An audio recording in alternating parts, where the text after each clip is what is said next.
love that. Oh, Sky, you inspired Sky to become a reporter. Watching that story, you know, you go through the day-to-day motions and you sometimes forget how impactful it can be. So, Sky, good morning to you. So cool to see that she wants to follow in our footsteps and be a journalist. I'm looking forward to seeing her interview the mayor. Yeah. Good morning, everybody. It's 6 a.m. on this Monday. Glad you're with us. I'm Neda Iranpour. And I'm Evan Irani, in for Eric Connor. There we go. It's Martin Luther King Jr. Day. A lot of people, of course, have the day off. And we are getting a check of the forecast if you're planning on spending some time outside for your Monday morning. Here's the view right now. You got temperatures mostly in the 50s as we start off the morning. You see those lighter blue colors off toward the right-hand side of your screen, where mountains are right now in the low 40s and verging on 30s in some cases. By the afternoon, we've got a few sprinkles in store. It looks like we're going to pick up on a few 100ths of an inch. Otherwise, though, cooler temperatures with warmer conditions over the deserts and mostly dry as well. Just one crash to mention. This is in the Miramar area. Looks like we have the 15 northbound lane where there's an accident that they're working on at the Scripps Poway Parkway exit. Doesn't look like much volume is on the roads right now to start off your 6 o'clock hour, so should be okay to go right now, and they're working to move that crash over to the right-hand shoulder. And now today marks 1 month since a strike started between sanitation workers and Republic Services, and the trash has been piling up in Chula Vista and across many parts of the city of San Diego. And this morning, a vote is expected on whether to end that strike. CBS 8's Dana Marie McNichol is live in Chula Vista this morning, staying on top of those latest developments. Dana Marie, today a very key day in this fight. Yeah, that's absolutely right, Evan. I mean, we could see an end to the sanitation strike as union workers are expected to vote later this morning. I mean, outside of Republic Services in Chula Vista here, it's a much quieter scene than what we've seen over the past month. This would usually be filled with sanitation workers striking, but this morning, again, it's much quieter. Now, Republic Services issued an official statement saying that their latest offer is their best and final offer. They say this includes significant increases in wages and benefits in addition to other enhancements to their employees' total compensation package. They said they continued to be disappointed in the union's inability to come forth with a realistic offer for this market. Now, we're also told the vote is happening today at 10 a.m. this morning at Union Hall for those sanitation workers. Now, the two sides have been at odds for more than a month now, and workers have been fighting for a new contract that includes a $2 pay increase and better working conditions. Over the weekend, Chula Vista City Council ratified a public health emergency declaration because of the trash piling up throughout the city. Now, this clears the way for Chula Vista to legally hire outside contractors to pick up the trash and then bill Republic Services for that work.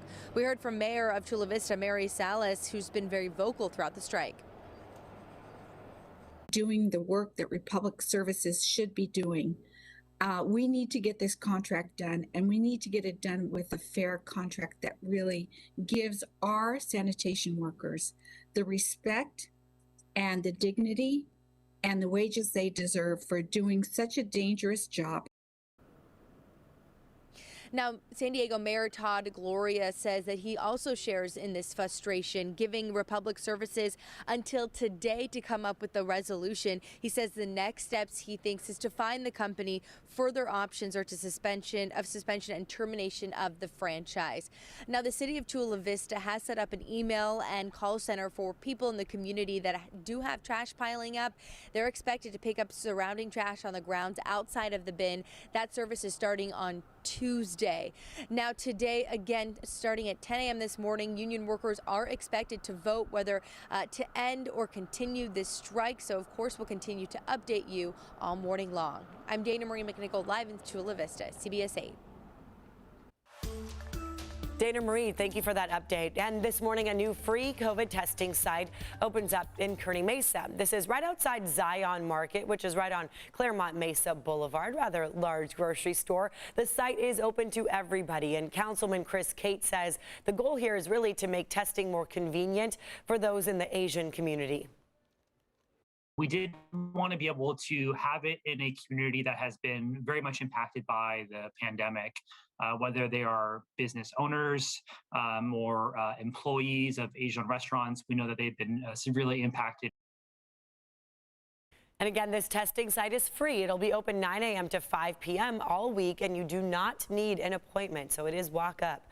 This week, the Biden administration will launch a new website allowing Americans to order up to 4 COVID test kits per home at no cost. The site goes live on Wednesday. Also, remember, insurance companies are now required to cover up to 8 COVID test kits per person each month, so you can present your insurance information while paying or file a claim afterwards.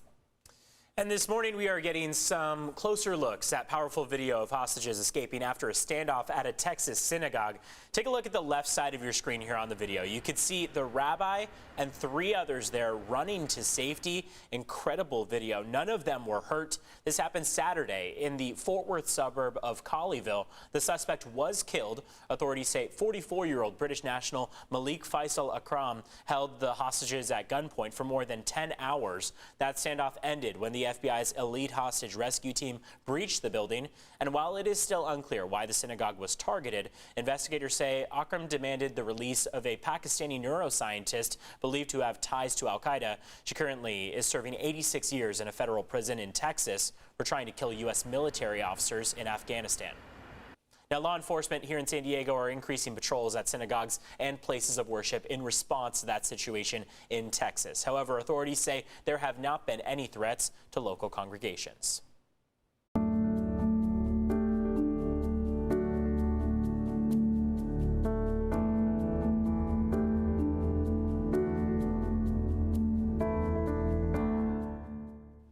Today, San Diegans are honoring the life and legacy of Dr. Martin Luther King Jr. That's right. Then there are a number of events happening here around town. We want to give you a look at a few of those. The 34th annual Alliance San Diego All People celebration will be held virtually. That is in Oceanside. The North County NAACP is hosting a community prayer breakfast as well. Southwestern College is hosting virtual events beginning at noon.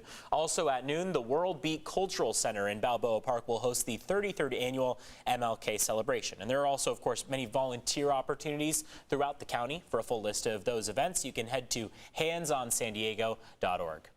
And take a look at this. Martin Luther King visiting San Diego in 1964 to push for the passage of the Civil Rights Act. In between speeches around the city, Dr. King made time for an exclusive interview with CBS 8's Harold Keene. Here's what he had to say when Keene asked if he had any plans to run for office. At this point, I feel that my job is in the civil rights struggle and one that should stay above both political parties and not become inextricably bound to either. And we want you to stay here with CBS 8. We're going to have much more from Dr. King's visit to San Diego tonight at 5 p.m. on CBS 8. Incredible video that you're seeing there from our archives back in 1964. Yeah. I mean, just to hear his voice through our video that we got back then. It gives you chills. Right. All right, well, this morning, an update here. It should be safe to return to local beaches after the tsunami advisory. Did you get the alert on your phone? Saturday morning, it was like 7 a.m. Beep, beep, throughout our house. So it was Saturday when an underwater volcano, that's what you're looking at here, that erupted near the country of Tonga. And you can see the plume of smoke and ash right off the coast of Tonga. This is through the ocean. I mean, it jetted through the water and up and out. So that's that satellite imagery. There's concern about contaminated air and water for residents who live there, and the volcanic eruption triggered tsunami warnings for several countries. A local geologist says our region has some natural protection. For San Diego, where we're sitting here with a lot of islands offshore, those islands act as barriers and they use up a lot of the incoming energy, so we don't get as big a tsunami. Right, so the Channel Islands, Catalina helping us out a little bit. You know, there was no damage reported here, but we did get some big waves. I mean, there was already that high surf advisory and then the tsunami advisory during high tide, especially Saturday morning around 8 a.m. There was really not much beach. You know, the water had just taken over, but for multiple reasons, we saw the big surf. So obviously, not exactly the best thing to go towards the water. Right, exactly. You got to stay safe out there, but I mean, if you're at a safe distance, it's impressive impressive to see. I mean, obviously, toward the later end of that tsunami advisory, we were informed that all we would be seeing would be that kind of expiration and that extension of wave heights out there, meaning things were relatively safe for us here in San Diego, but you always want to take that caution when you know that one of those advisories is in effect, of course, and just to look for more information onto what exactly that's going to mean, the impact that you could see. Here locally, as we kick off your Monday morning, temperatures are a little bit cooler along the coastline. We've got 3 degrees cooler in Carlsbad, 2 degrees cooler in Del Mar as we start off the day. Temperatures right now, widespread 50s. You got 57 for San Diego, 54 for Oceanside, and 54 for Poway. Look at the clouds across the board. Mid and high level clouds as far as the eye can see. They're clearing out just a little bit, giving us a little bit of a break through the morning once the sun comes up in the next about 45 minutes or so. And then as we head toward your evening and early tomorrow morning, well, we run into some showers. That's where we could see some activity in terms of precipitation. We'll probably pick up on a few 1/100ths of an inch in total. Here's the view right now. It is still gorgeous out there from many of our cameras out there. Increasing clouds and showers tonight, cooler and cloudier as we head through your Tuesday. That marine layer going to be much more active to start off the morning tomorrow. And then Wednesday and beyond, we've got that ridge of high pressure that's going to start to build, bring those temperatures up nicely into the 70s and a lot of sunshine in the forecast. So here's what you got. Notice that today and tomorrow into Wednesday, we stay with those cooler temperatures, mid and upper 70s in play, and a lot of sunshine there for Thursday and for Friday.